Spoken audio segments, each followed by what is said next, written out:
పార్వతీపురం మన్యం జిల్లా కొమరాడ మండలంలో 11 పంచాయతీలు 45 గిరిజన గ్రామాల మధ్య నిర్మించే పూర్ణపాడు లాబేసు వంతెనను వెంటనే పూర్తి చేయాలని సిపిఎం పార్టీ జిల్లా కమిటీ సభ్యులు కొల్లి సాంబమూర్తి డిమాండ్ చేశారు.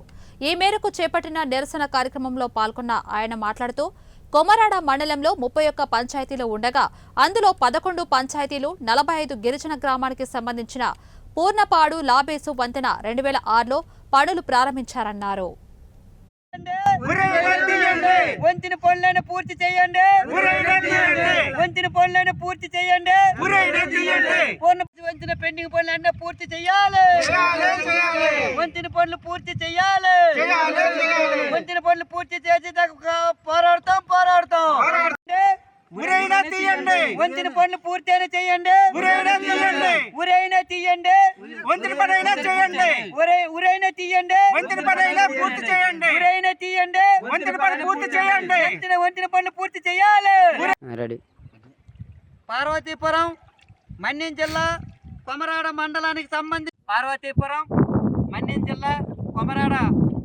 సంబంధించి 11 పంచాయతీలు 40 గిరిజన గ్రామాలకు సంబంధించిన ఈ పూర్ణపాడు ఆఫీస్ వంతెనండి 2006లో ప్రారంభించారు. నేటికి 18 సంవత్సరాలు అవుతుంది. తెలుగుదేశం, కాంగ్రెస్, అలాగే వైఎస్ఆర్ పార్టీ అన్ని పార్టీలు మారే తప్ప ఈ వంతెన మారలేదు. దీనికి సంబంధించి ఇప్పటికే 38 మంది చనిపోయారు. అయినా ఈ వంతెన కడతామన్నారు.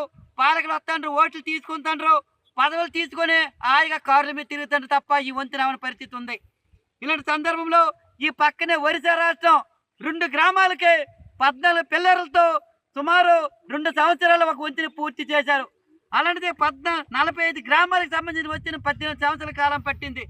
ఇప్పటికే సిపిఎం పార్టీ ఆధ్వర్యం అనేక విధంగా నిరసనలు, ధర్నాలు, రాత్రిరోకాలు, రిలే నిరాధకులు చేసినప్పుడు కూడా అధికారులు ఎవరు పట్టించుకోలేదు. గత వైఎస్ఆర్ ప్రభుత్వంలో 2022లో పూర్తి చేస్తామన్నారు. ఆ దిశగా 20 రోజులు పనిచేశారు. కాంట్రాక్ట్ డబ్బులు ఇవ్వకపోతే కాంట్రాక్ట్ పారిపోండవు.